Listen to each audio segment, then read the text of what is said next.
Kumusta meeting niyo ni Victor? Okay naman, boss. Hanggang ngayon, clueless pa rin.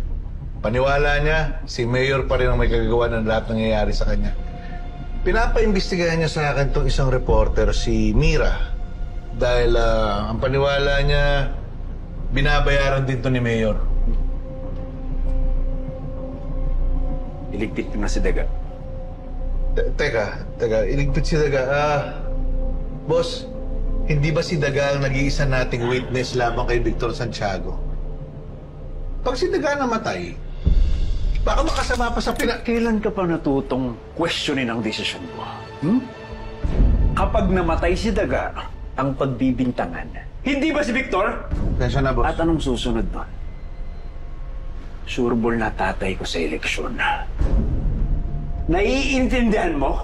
Yes, boss. Yes, boss. Boss.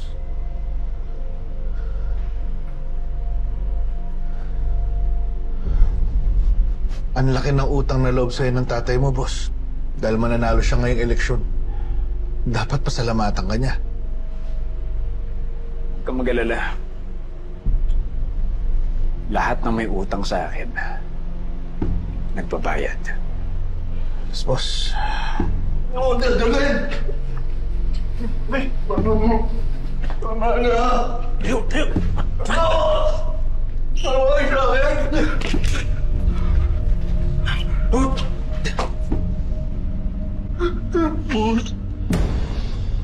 Nasaan si Mr. Salvacion? Hindi ko po alam, boss. Kailangan niya na magbayad ng utang niya. Hindi mo alam kung nasaan? Hindi ko po talaga alam. Ano ba?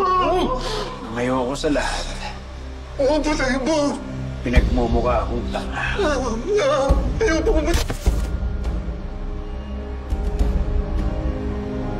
Kayo, bakit hindi niyo mahanap si Mr. Salvacion? Boss, nahirapan po akong hanapin si Mr. Salvacion eh. Nahirapan kayo?